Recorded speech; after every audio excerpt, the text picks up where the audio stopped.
Good morning. Welcome in, folks. We're just going to give everybody another minute to join. We know it's first thing in the morning. Folks are still maybe waking up, getting ready, and we'll jump into the presentation in just a moment. Thank you so much for being here. Muy buenos días a todos. Ahorita empezaremos la presentación en breve. Queremos darle oportunidad a todos que se puedan unir, acompañarnos y luego empezaremos el programa. Gracias.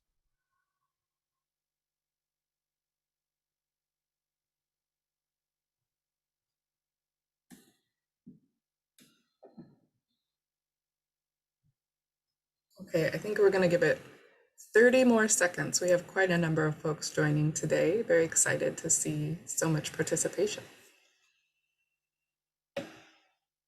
Daremos otro par de minutos, unos 30 segunditos antes de empezar. Vamos a tener varios participantes hoy, bastante emocionante, y luego empezaremos. Gracias.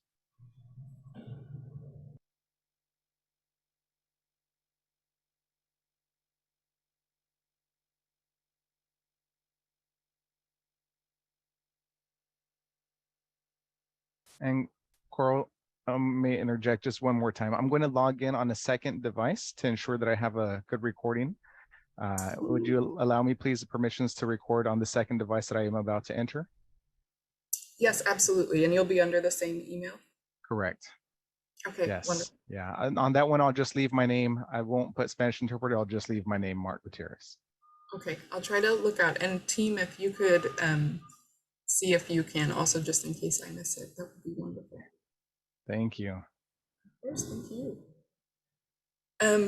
All right, so I'll go ahead and get started with some housekeeping. So welcome everyone. Thank you so much for joining us this morning for the kickoff webinar of our exciting new program at the Strategic Growth Council, the Community Resilience Centers program.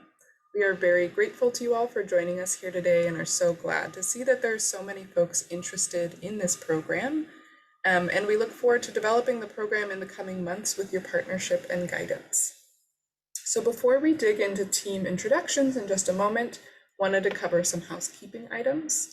So the first is that this is a webinar format today. So we have chat and Q&A available to communicate with us, but don't have an ability for folks to speak verbally. We do also have quite a number of folks on the line today, which is very, very exciting. But we have, I think we're anticipating we're going to have a lot of questions, so please do use the Q&A and chat. If you have a very specific question, the easiest way for us to keep track of that will be through the Q&A. Just a moment, I'm going to make Mark a co-host. Wonderful. So the next piece, as you might have realized, is that we are recording this webinar. We will be posting it on the SGC website and YouTube channel. We'll be sharing follow-up materials via email to everybody who registered for today's webinar. That will include this slide deck, and we'll make sure to send around the recording as well for folks that want to reference it later. And then wanted to give a huge thank you to Mark, who is translating this webinar into Spanish today. So thank you so much, Mark. I'll turn it over to you to share how folks can join the Spanish language channel. Muy buenos días a todos que nos acompañan. Nos complace mucho tenerlos aquí en nuestro seminario web para esta mañana. Queremos darles saber cómo acceder al canal en español para los que deseen escuchar el programa. En la parte inferior de su pantalla ahorita encontrarán un icono con un globo que dice Interpretation, interpretación. Selecciona ese icono y ahí su idioma, Spanish o español, y la opción Mute Original Audio o silencia audio original. Ahí podrá escuchar el programa enteramente al vivo en español. Muchísimas gracias. Thank you, Coral. Back to you. Wonderful. So I'm going to start the interpretation. Please let me know if this does not work.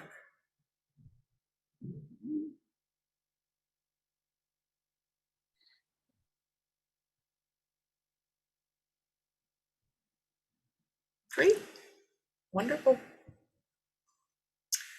Okay, so before we move further into the presentation, our team will quickly introduce ourselves so that you can get to know who is helping build this program out and who to follow up with since we won't be able to handle all questions within the hour and want to make sure you know who to get in touch with as we continue to develop and implement the program. The other piece of introductions, like I mentioned, we do have a lot of people on today, so sadly don't have time for introductions from everybody in attendance, but do ask that you please change your name in Zoom if you can to include your name and organization. The reason for this is we might not be able to get through all the questions today and want to make sure we have your name and organization so that if there are any unanswered questions, we can get back to you with answers when we have time. So I'll go ahead and kick off introductions before handing it over to the team. My name is Coral Abbott. I use she, her pronouns, and I'm the program manager for the Community Resilience Centers team. I am located in Sacramento on Nisenan land. And then with that, I will hand it over to my colleague, Trey. Good morning, everyone. I'm Trey Spikes. I use he, him pronouns. I am the current California Council on Science and Technology Policy Fellow, and I am helping with the Strategic Growth Council, and I am joining from Sacramento on Nisenan lands. And I will pass it over to Janica. Good morning, everyone. My name is Janica Mendilio. I use she, her pronouns, and I'm a graduate intern supporting this wonderful team. I'm currently located on Ohlone land, also called Daly City. And I'll pass it off to Rosa. Good morning, everyone. My name is Rosa Corcoles. I use she, her pronouns, and I am an undergraduate intern on the CRC team. I am joining from Yokotland and also known as Reedley, California. I'm going to pass it over to Morakot. Good morning, everyone. My name is Morakot Ui. I use she, her pronouns. I'm an executive fellow at the California Strategic Growth Council, supporting the Community Resilience Centers team, and I'm joining from Stockton on Yokot land. And then I will pass it over to Lisa. Great, good morning. And I'm Lisa Hu. I use she, her pronouns. I'm the program analyst on the Community Resilience Centers team. I'm joining virtually from Ohlone land, also called Oakland. Back to you, Coral. Okay, wonderful. And so I hear that I'm having some audio issues. I'll try to speak slowly and clearly, and please let me know if I'm not coming through clearly. And then just a quick reminder that if you have questions as we go along, to please include them in the Q&A box so that we can keep track of them and answer during the Q&A period at the end. Wonderful. So Lois, we can start screen sharing. Wonderful, thank you. So before we dive into the program details, I wanted to give a quick overview of the California Strategic Growth Council, or SGC, for folks that are not familiar with our work or that just need a refresher. So SGC itself is an interagency body within the Governor's Office of Planning and Research. We were created in 2008 with the objective to support advancing the state's climate and related objectives.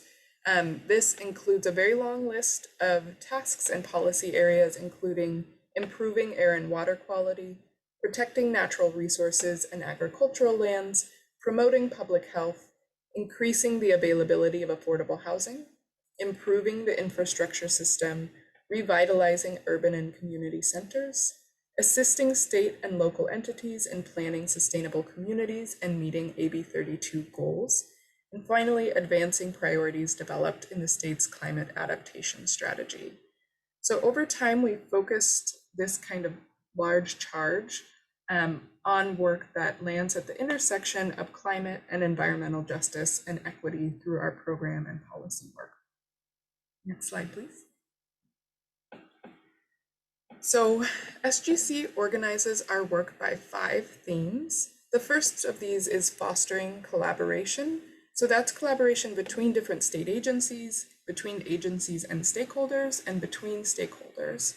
The second is advancing health and equity. So understanding and addressing the inequities that persist in California, especially among historically marginalized communities of color. The third is supporting communities' capacity to drive action. So supporting communities to be the ones that collaboratively envision and implement climate initiatives. The fourth is integrating research and data for policy innovation. So leveraging and promoting research that contributes to the success of climate and equity initiatives. And then all of this revolves around the central goal of, and this is really where our work is going to be centering most clearly, around building resilient communities. So fostering communities that can recover, grow, and adapt through challenges that are brought about by climate change, as well as public health inequities and economic downturns. Next slide, please. Okay, so the last SGC overview slide here about how we actually conduct this work. So we do this work through 4 main categories or strategies. So investment programs, collaborative policy initiatives, integrated policy and planning, and capacity building and technical assistance. So we, the Community Resilience Centers program, are the newest investment program, and we'll be building off of best practices and lessons learned across the SGC grant program portfolio. Folks might be familiar with the Affordable Housing and Sustainable Communities program or the Transformative Climate Communities program, also the Climate Change Research and Regional Capacity Building kind of grant programs that we have. So in addition to our investment programs, our capacity building and technical assistance, or TA work, also informs and overlaps with our grant programs to some degree. So most notably, our grant programs have technical assistance to support applicants, and in some cases, grantees as well. So we'll be using lessons learned from TA that has been provided through our other programs to design the scope of TA for the Community Resilience Centers program. Wonderful. So that brings us to the Community Resilience Centers program, or CRC, as we might call it through the presentation today. So as part of last year's state budget, CRC was established to provide funding for the construction or retrofit of facilities to serve as community resilience centers that mitigate the public health impacts of extreme heat and other emergency situations exacerbated by climate change. Next slide. So the bill went on to specify that the program should not only include physical infrastructure elements that are needed to serve as emergency response facilities during climate or other disasters, but also as spaces to build long-term resilience. It specifies that resilience centers should focus on an integrated delivery of services as a part of their function. Next slide, please. So the enabling legislation also states that community resilience centers should be led by multi-stakeholder partnerships and ensure that community-based organizations and residents are represented in the decision-making process for these community resilience centers. This means that applicants will need to bring together a group that includes community members as well as the organizations that represent or serve them to develop the projects that are proposed for the Resilience Center application, and then to see those projects through the implementation process. Finally, statute calls for SGC to go through a public process for developing the guidelines to allow for transparency and stakeholder feedback. We'll get into that more a little bit later in the presentation, but this is our kickoff of that process. So as far as the budget goes, despite the fact that this program was passed in last year's budget, the program was allocated a total of $100 million over 2 years for this current fiscal year, which started July 1st, with $25 million for round 1. So that is what we're focused on right now. We're focused on figuring out what we can do with that $25 million, how to develop a program around that. And then an additional $75 million in round 2, which starts following July 2023. And while there's the possibility of additional funds coming from ongoing budget negotiations, we have no certainty of that, or not really plugged into that process. And so we're only planning for $25 million in this first round. If this program does receive additional funding, we'll share that widely with an announcement and see where we might have opportunities to change the draft guidelines accordingly. But for now, planning for $25 million for round 1 and designing our program around that. Another important note about our funding is that the Community Resilience Centers program is funded through the general fund, not from cap and trade dollars or through federal funding. So this means that emissions reduction is not the primary goal of this program, although it is absolutely still a goal of this program. in alignment with state climate goals and strategies overall. It also means that the same type of reporting won't be required as with cap and trade or federally funded programs. Next slide, please. So we thought it might be helpful to share a common definition of resilience, since this is a word we keep using. This is a definition borrowed from the Office of Planning and Research, the Integrated Climate Adaptation and Resilience Program over there. And it takes a very broad look at this definition of resilience as one where resilience is the capacity of any entity, whether it's an individual, a community, an organization, or a natural system, to prepare for disruptions, recover from shocks and stresses, and to adapt and grow from a disruptive experience. So resilience here extends across the built, natural, and human social dimensions. This definition is very broad, so we'll share the specific types of resilience that this program will focus on in the next slide. So this program seeks to strengthen both climate resilience and community resilience. So climate resilience is a broad state of readiness of any entity, whether it be individuals, communities, organizations, or the built or natural environment, to face climate risks. And while this program will absolutely invest in broader climate resilience strategies and projects, equally important here is the need to strengthen community resilience, or the ability of communities to recover from adversity, whether that be climate related or other adversities. So a major way that community resilience is strengthened is through strengthening social infrastructure, or the spaces, institutions, groups, and services that provide space to build social connections within a community. These might be physical spaces like a park, or they might be a group like an organization that does after-school programming.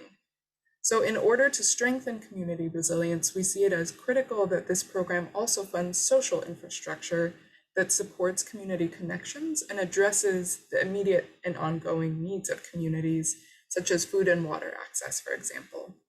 One way we have heard this described by others who work in this space is that this work should be human-centered, not only hazard-centered. So with that kind of framing and broad overview, I will hand it off to Morakat to discuss some of what we've heard from folks so far about the priorities for this program. Yeah, thank you, Coral.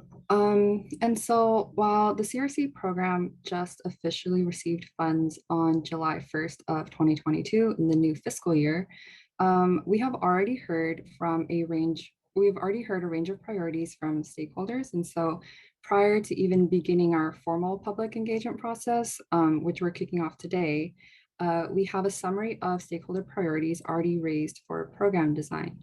And some of what we've heard so far includes a need for year-round programming, which could include elements like workforce development, education and training, collaborative governance structures that ensure community representation, community amenities on site or directly connected to CRCs, such as transportation to and from the CRC or community gardens, community engagement to ensure resident involvement throughout implementation, and finally, CBO involvement and leadership. I want to note that many of these are reflected in statute, but we've heard calls for additional details such as flexible programming that doesn't necessarily focus on climate, but contributes overall to community resilience, to weather disasters of any kind. For example, GED programs or COVID testing. And also that we should build off of lessons learned from the TCC program for designing requirements around the governance structure, community engagement, and CBO and resident role in decision-making. And so in addition to early stakeholder priorities on the programming and activities aspect of CRCs, we've also heard a need to focus on building and infrastructure eligibility on community serving locations. And so these trusted community spaces and facilities may include, but are not limited to, neighborhood community centers, including youth and or senior centers, places of worship, libraries, and schools, both operational and closed.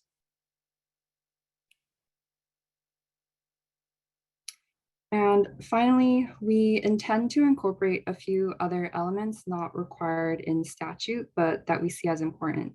And so first, we intend to include a tribal set-aside in the program that is in line with other SGC programs looking to ensure tribal access to our grants. We will also provide technical assistance, both in the form of application assistance and implementation assistance for awarded grantees. We also intend to provide funding for both planning and implementation, although the structure or relationship between those two has not yet been set. And finally, we intend to fund monitoring and evaluation, although again, the structure and details are not yet decided. These are some of these components we particularly want input on during guidelines development, which Lisa will discuss shortly. And so while our program is new, the concept of community resilience centers or hubs is not necessarily new. And so many communities have already envisioned, proposed, begun, built, and used resilience centers that both serve as emergency shelter, but also meet other ongoing needs. As we build this program, we are researching and connecting with various projects to incorporate best practices and anticipate any challenges in this work. And so while these are not endorsements, we are just highlighting some examples of community resilience centers here for reference. And so one of the examples is the Tuolumne County Community Resilience Centers that was funded through the National Disaster Resilience Competition, the NDRC grant. The grant application came together through a partnership between Tuolumne County, the U.S. Forest Service, and a number of state agencies, including the Office of Planning and Research, Housing and Community Development, Sierra Nevada Conservancy, Cal EPA, and Cal Fire. The grant provided $19 million for the construction of 2 brand new community resilience centers in the county. The county and partners developed a robust engagement plan that allowed them to get community input on what features and services should be included in a CRC building. And this resulted in one of the CRCs becoming a senior focused facility with services and events to foster social cohesion. And the other became a youth-focused facility focused on economic revitalization and economic resiliency. The centers contain offices, classrooms, a commercial kitchen, bathrooms with showers, and Wi-Fi throughout the entire building. And during emergencies, they are ready to serve as mass shelter and food distribution, warming and cooling centers, and a place for emergency presentations and town hall meetings. In non-emergency times, service providers will be operating out of them. Community meetings will be held there. Skills training and GED classes will be available, and space will be available to be rented out for special occasions. The centers are set to open later this year. And so another example that we have is the Millvale Food and Energy Hub in Millvale, Pennsylvania. The initiative was led by New Sun Rising, which is a local nonprofit partner. It involved a multitude of key stakeholders, including municipal offices, the Community Development Corporation, and the town library. And so organizers of the project also recruited additional nonprofits and the small business as tenants for the building to support the community vision and financial feasibility of the project. The project was funded by multiple sources, including philanthropic and government grants. And as the hub continues to run, it can leverage revenues from those tenant lease payments, event rentals, and renewable energy sold back into the grid. Robust community engagement identified food insecurity and underemployment as community priorities. And in alignment with these needs, the Millvale Food and Energy Hub serves as a cafe, food rescue, co-working, public and private event, job training, and gathering space.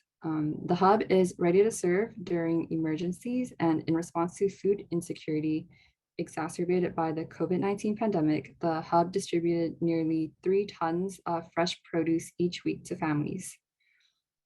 Again, this is another example of how community resilience centers can empower communities, respond to climate emergencies, and provide year-round programming and services to enhance community resilience.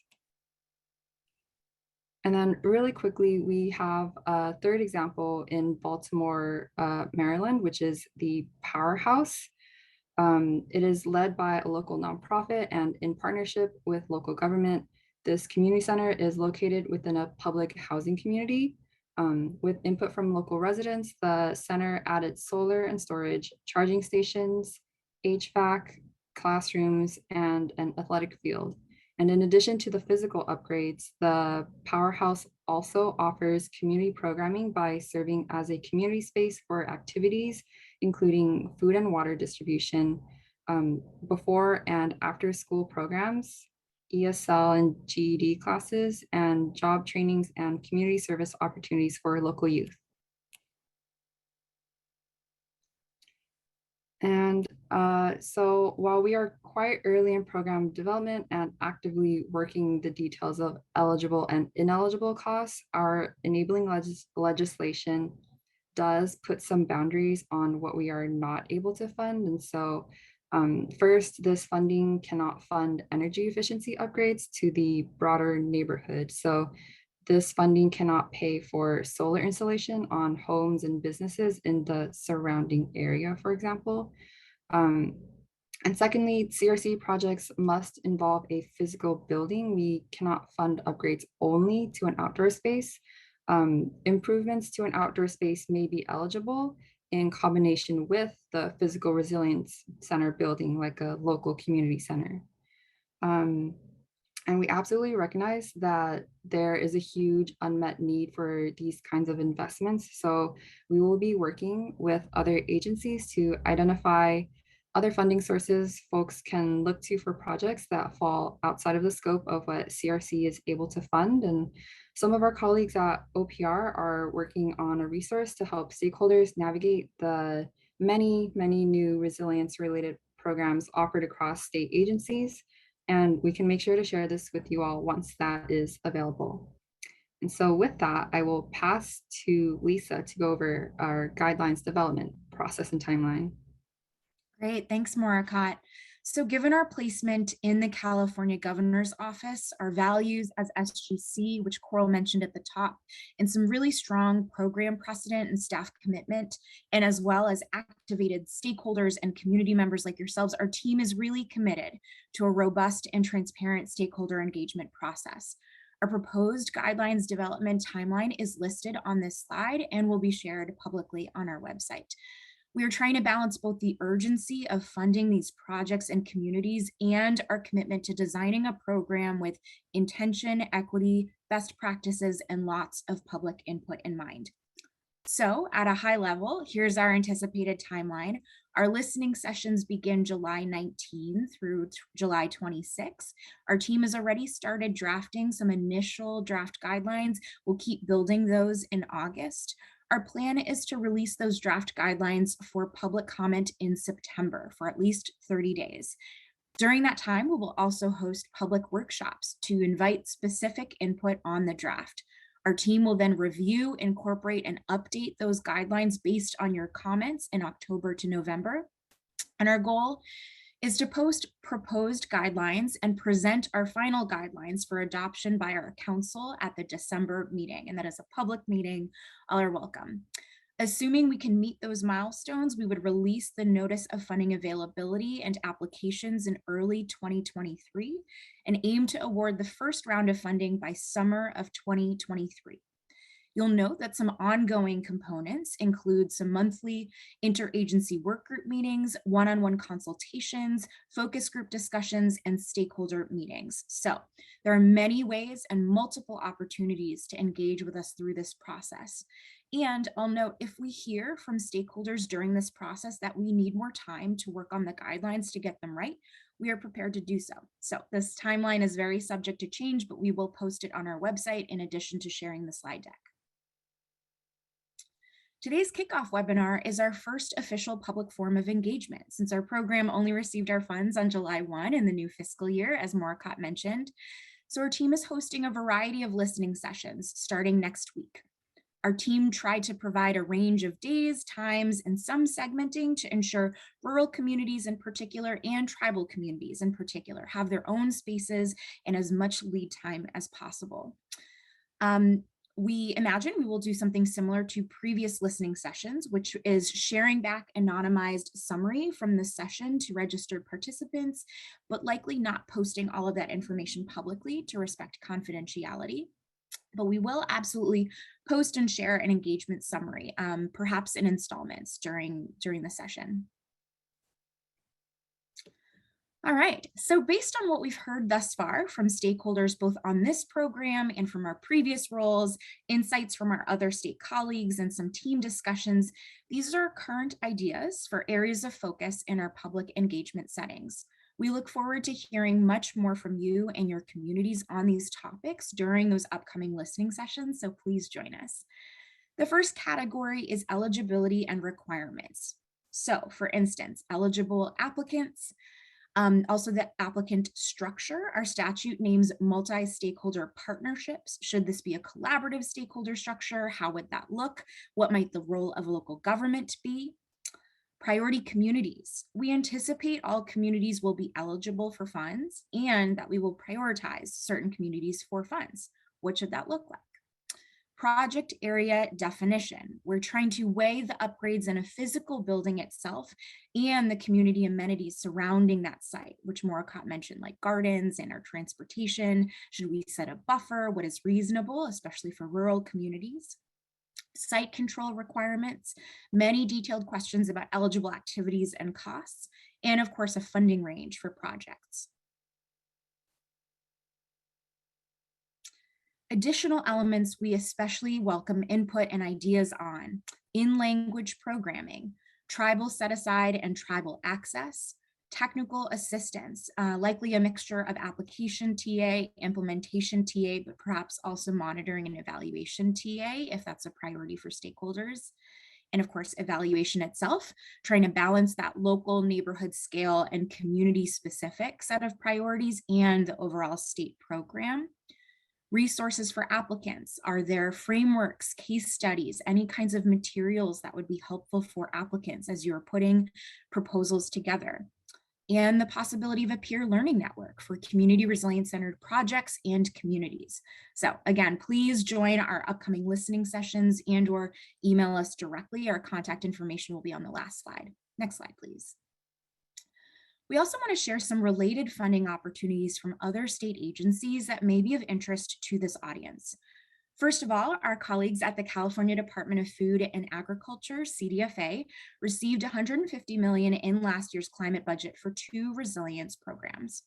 One is $94.5 million to build out resilience centers at fairgrounds, with funds distributed to the fairgrounds themselves. We defer to CDFA for all details on that program. The second is $38 million for their Community Resilience Centers program. We anticipate similar eligibility, but it will likely be more restricted on funding physical infrastructure specifically. We anticipate their program may launch sometime this month. That is a CDFA program, but we are coordinating closely with their staff. And we will have a graphic available shortly summarizing the differences between our programs and where to find more information. Next slide, please.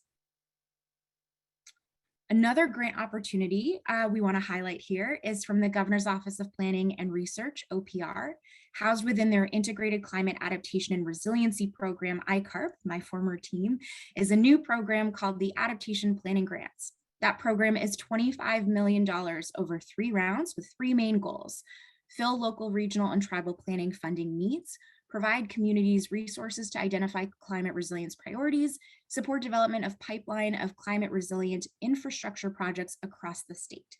And you'll see that their anticipated timeline is listed here as well. They're currently working on guidelines development with the plan to release their request for proposals in the fall and ideally make awards by winter. Next slide, please. One more grant opportunity we want to highlight from ICARP is the sister program, the Regional Resilience Grants. This program is $250 million over 3 rounds with the following goals.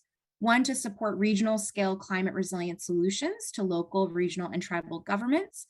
And with the note that round 1 will also fund regional climate adaptation planning and action plans. Can we go back one slide, Lois? Great, thank you. And this is their anticipated timeline. Their listening sessions are kicking off shortly with their RFP launch in winter and ideally awards in spring of next year. And just to note, we are coordinating very closely both with CDFA and OPR and ICARP on broader policy alignment and on our respective grant programs. Now we can move to the next slide. Great. So thank you again so much for joining us this morning or watching this recording to learn more about SGC's newest grant program.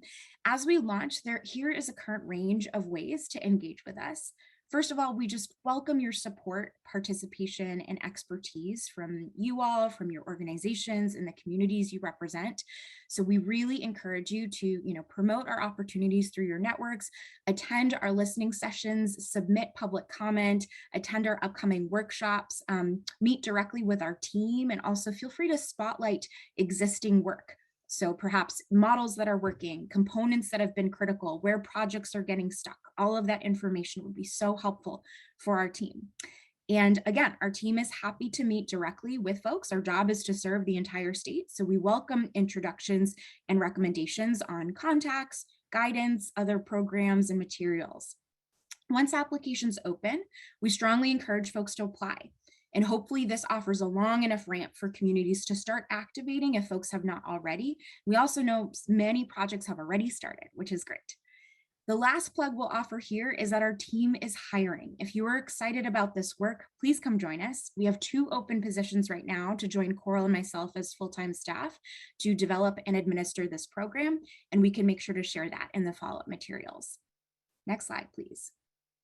So with that, thank you again for listening to our presentation. We're going to welcome back Coral and we can open for questions. Coral? Wonderful. Thank you so much, Lisa and Morcott, and thank you to everybody who's been writing these great questions. I'm going to turn it over to Trey, who's going to facilitate the Q&A portion and kind of help guide us through this. I did want to really quickly note that in the Q&A function for folks, just as a reminder of the Zoom webinar, there should be a little area where there are answered questions there that have some of the answers that we just used while folks were talking and included in the chat. But we'll be answering some of these live as well. And then did want to check if my audio is improved now. Okay, great. Okay, I'm glad to hear that. I'm sorry for, there was a lot of outdoor noise, so hopefully this helps mitigate it. I will turn it over to Trey. Thank you, Coral. The first question we have is from Doria Robinson. They ask, are nonprofits eligible as lead applicants? Yeah, so we haven't figured out the details of who will be eligible in what kind of structure, but we are trying to listen to understand what folks' priorities are and to understand the benefits to having particular entities be the lead applicants. I would say at this point, we don't have a clear answer, and it's something we want to develop in the guidelines, but I do think we're very open to figuring out how we can make it so that nonprofits are able to lead, knowing this is very community-centered work. Some important considerations around that are making sure that whatever entity is the lead applicant has the financial and organizational capacity to manage the grant and any subawards to partners on the grant. So that is, I think, what we're going to be most focused on through the development process. Great. Our next question comes from Matt Deal. Can these funds be used to support a zero-emission microgrid system designed to allow public transit providers to provide evacuations during an emergency? Yeah. So I'm still digesting this a little, but I think one thing that's important is that while we want there to be kind of comprehensive use of the Resilience Center and not having it just focused on the building, it does need to revolve around the Resilience Center itself. And so we are kind of trying to understand the line of what we can fund in terms of projects that are very far afield from focusing on the physical center itself. But one other component that was mentioned in the presentation is that there's also planning grants that we're developing for this program. And so I think one piece of our work will be trying to understand what kind of scope those might be able to fund in order to broadly support working towards a Resilience Center application, but also thinking about the components that could support that application through projects like this. So again, want to reiterate the connection to the center itself and to its function during emergencies and year round, but there's potentially more exploring to do in the planning grant development. Thank you. Our next question is, can you outline how the CRC differs from many similar programs offered by OPR and SGC? Sure, I can take that one. Thanks, Trey. Yeah, this is a great question.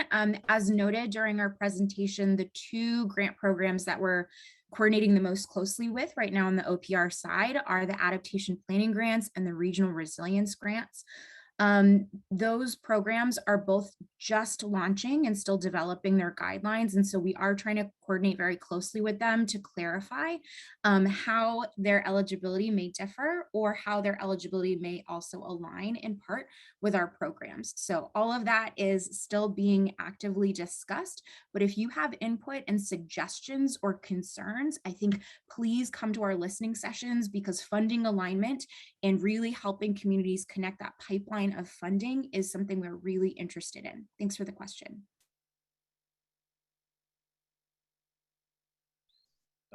Thank you. And this seems to be a very popular question. This is, do you have a sense of the expected award size?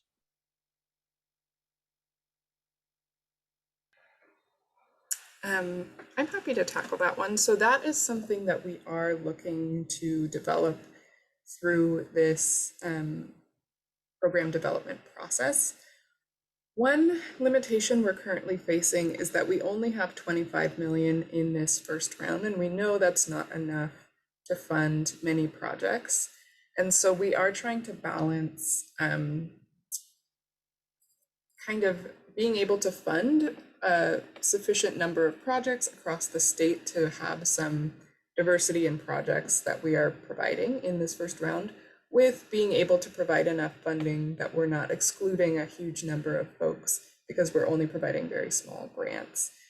So that is something that we're absolutely going to be listening for during the listening sessions that Lisa just mentioned. So really encourage you to share with us any preferences around that, knowing that we only have 25 million in this first round total for all of the planning and implementation grants, as well as program administration. Thank you. Tien Tran asks, can you discuss how you will prioritize communities? Yeah, and I want to make sure, Lisa, this isn't for you. I good to answer it? Okay, great. So this is something that we are still going to be developing. I think important to note, in statute itself, there's no mandate to provide grants only to specific communities or a percentage to specific communities. That being said, we are wanting to incorporate SGC's broader equity goals into this program. And so thinking about some potential to prioritize, like Lisa mentioned in her slides, disadvantaged, low income, and vulnerable communities. The specifics of how that would work, we have not figured out. At this point, there's no limitation in who would be eligible to apply.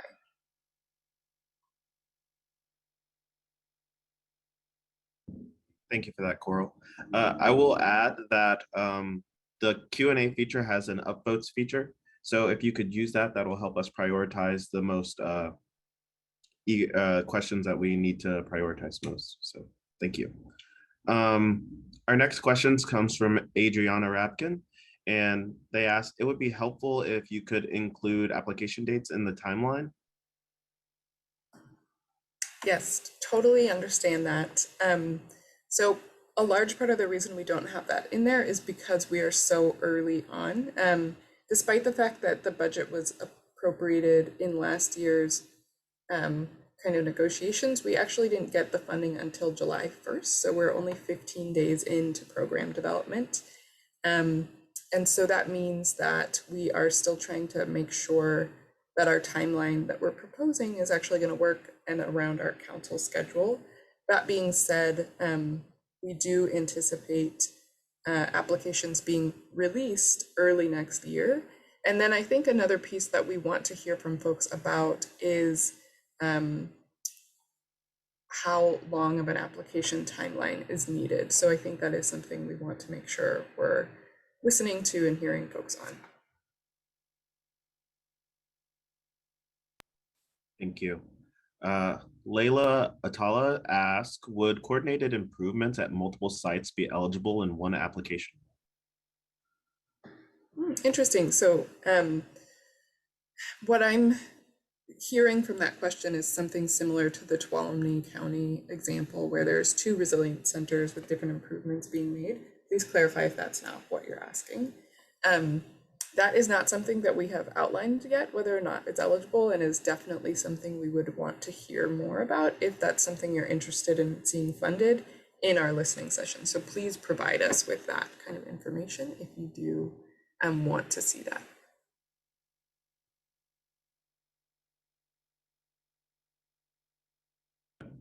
Sorry about that. Louis Blumberg asked, what's your thinking about how guidelines will uplift resilience to extreme heat?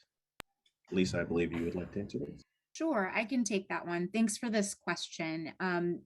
The administration is thinking a lot about extreme heat. I think all of California is. This is a really valuable one. We will say that this program was identified as one of the many, many pieces through the Extreme Heat Action Plan that came out as an addendum to the state adaptation strategy last year. And our program was also part of how we got funding was also through that. And there are still some ongoing budget negotiations related to extreme heat. And this is one of the items included there. So all of that to say, we will be looking at those documents for guidance. And we also really, really welcome input from folks like yourselves through the listening sessions. And as we continue, extreme heat is one of the many climate impacts that we are thinking about as we're designing this program. And we really want to make sure that each project allows local communities as much as possible to design their own local solutions, both in the physical infrastructure, community amenities, and the programming. So I hope that helps answer that. Thanks.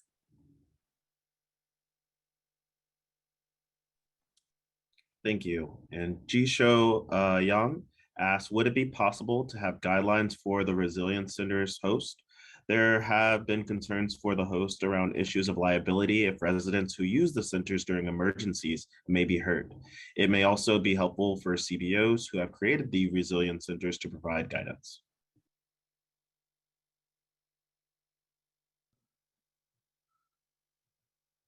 Yeah, and I'm not sure I'm fully understanding this question around who qualifies as a Resilience Center host, whether that's the entity that is operating the building.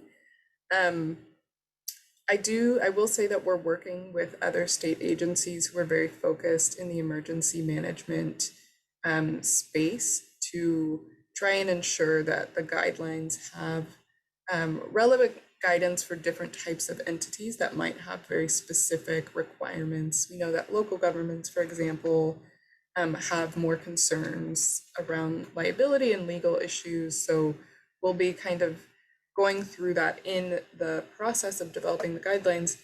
If you have specific examples or language or anything that you think could be helpful to ensure that we provide some of that guidance in the guidelines, we would love to see that. So please do share that with us as we are in this very initial phase.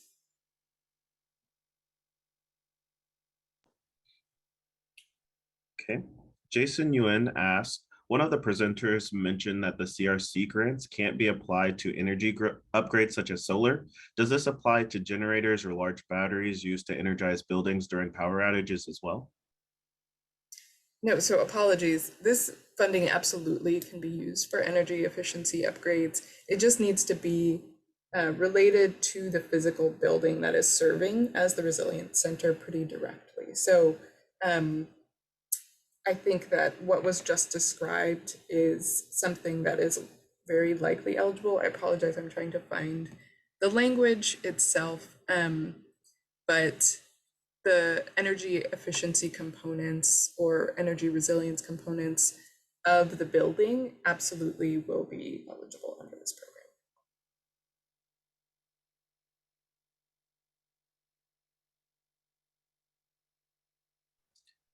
Okay, our next question comes from Alan Nazaro.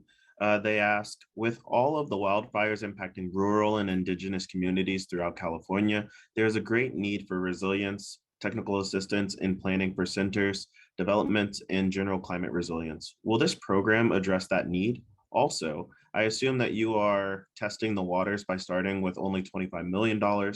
When you have $100 million to use, this smaller amount won't go very far with the WDIE need.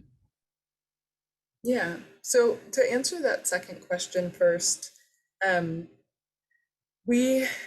reason we're starting with the 25 million is because that's all that the legislature gave us. So it's not actually SGC's decision. We are going to be working with what they give us, and they only gave us 25 million in this first round. And apologies, team, I lost the question. I can't see it anymore. Can you remind me of what the first part of the question was? Of course.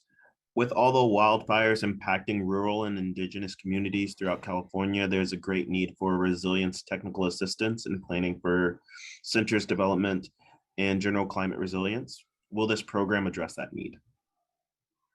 Yeah, so do just want to acknowledge upfront that there is an enormous amount of need for a wide variety of resilience needs across the state. And so this grant will provide planning grants related to Resilience Center planning, as well as technical assistance for applicants to the program. However, I don't think it will be able to really meet the need around broader resilience planning. Lisa mentioned earlier a couple of programs that might be able to more directly address that. We can share information about those programs and any upcoming opportunities to engage in our follow-up email if that would be helpful.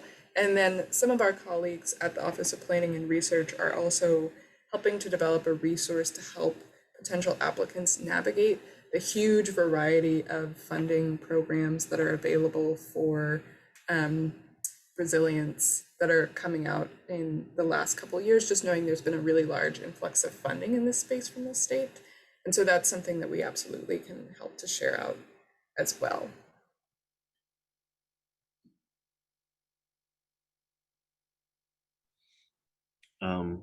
Joyce Steingass asked, earlier the presentation mentioned that the resilience centers will be trusted spaces. Can you elaborate on what SGC means by trusted spaces and what limitations are placed on eligible facilities which can receive funding? Yeah, so I think that this is something that maybe we have more work to do in terms of providing a very specific definition for, but this is basically facilities that communities already trust and feel comfortable going to. So in thinking about climate resilience, community resilience, wanting to reach the most vulnerable members of a community, want to ensure that the organizations that are involved in trying to bring those folks in during emergencies are organizations that are trusted. And so I think that this varies pretty broadly by different community types. But I think we've heard a lot from community centers that serve in this role, but also places of worship like churches and sometimes libraries. We're looking to kind of understand from folks what those types of entities might be as we build out that list. But that is the intention behind it. Thank you, Coral. The next question comes from Flora Brain. Can this program fund both further development of existing human-centered programs as well as planning for infrastructure build? And can this program fund land acquisition? We are working to acquire land in our rural community on which to build community resilience center. Wonderful. So to answer the second question, oh, can folks stop and like marking it as done until I can finish answering the question? Very sorry. I can't see that anymore. Okay, great. So the program, we're not sure about what can be funded through it, whether land acquisition is able to be funded. At this point, we are developing the guidelines. So if that's something that you would like to see, we really encourage you to share that with us in listening or via email. And then on that first question, I'm not sure I totally understand it, but I think further development of existing human-centered programs, if that is kind of like programming and service delivery, that is something that will be eligible through the program. So we've heard some about workforce development programming, for example, youth programming, potentially being an element of it.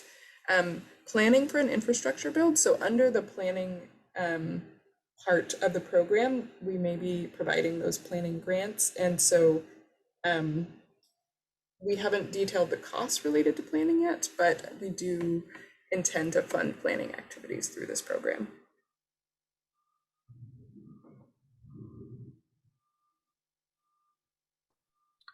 Thank you. The next question is from Carol Olivia, which they ask, will matching funds be required or will projects with leverage be prioritized? Also, will project stage of readiness be a competitive factor? Yeah, so we haven't built this part out either. One thing we're grappling with, we know that prioritizing projects with leverage creates some equity concerns with communities with less resources, not being able to secure as much leveraged funding. One thing that we are grappling with, having only 25 million in this first round, is that in order to provide enough grants to fund more than just a couple of projects, we may end up requiring matching funds more in a de facto way if we're not able to provide very large size of grants. But at this point, we don't have any sort of guidance from the legislation. We haven't been hearing strongly from stakeholders or others that we should be prioritizing projects with leveraged funding. And then the stage of readiness as a competitive factor is also something we haven't developed, so would encourage you to join the listening sessions as well. So team, I know we only have a couple minutes left. I wanted to check if there are any priority questions that you think we should make sure to answer before we log off today, and then can share some information on how to engage with us moving forward. Sure. Maybe I can chime in. I saw so many great questions. So apologize that we're not getting to all of them. And please, please, please feel free to reach out. Trey or someone on the team, if you can drop our team's email address in the chat, I think that would be lovely. And just as a reminder, we will be sending the slide deck, we'll be sharing the recording, we'll be sharing as many materials as possible in the follow-up, and we'll be updating our website as well. Two quick questions that we'll tackle before we close. One, will we offer advanced payment or be reimbursement based? Currently, we do not have advanced pay authority for this program. So to clarify, that authority to provide advanced payment must be granted by the legislature to individual programs or agencies that has not yet been secured for this program. The second part I want to touch on is community engagement, since that came up a few times. That is definitely a priority for this program. We've heard loud and clear that that needs to be a key component. We anticipate that will be an eligible activity. There likely will be some caps and breakdowns on that. So that's something we really, really look forward to hearing more about in the listening sessions, especially for the application stage and for the implementation stage. So Coral and Trey, back to you. Wonderful. So as Trey added to the chat and is on this slide, you can email us directly with any of the emails here. If you email the team crc@sgc.ca.gov, Multiple people can access that, so it's probably the best way to get in touch with us, just to make sure we get eyes on it as we're moving very quickly through these next few weeks in the listening sessions. And then wanted to make sure that we also share information on how to stay in touch with us. So we have a listserv that we would love to stay in touch with you all through. We will be able to share future program updates. We'll include that in the follow-up email as well.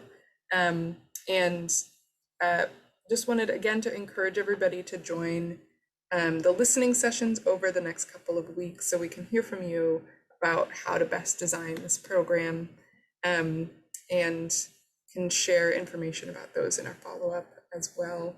Any last things, team, that we want to check in on? I know we're over at this point, so do want to acknowledge that folks need to get going, but yeah, thank you so much for joining today. This is only the beginning, and we're really looking forward to continuing to work with you all through the rest of this process.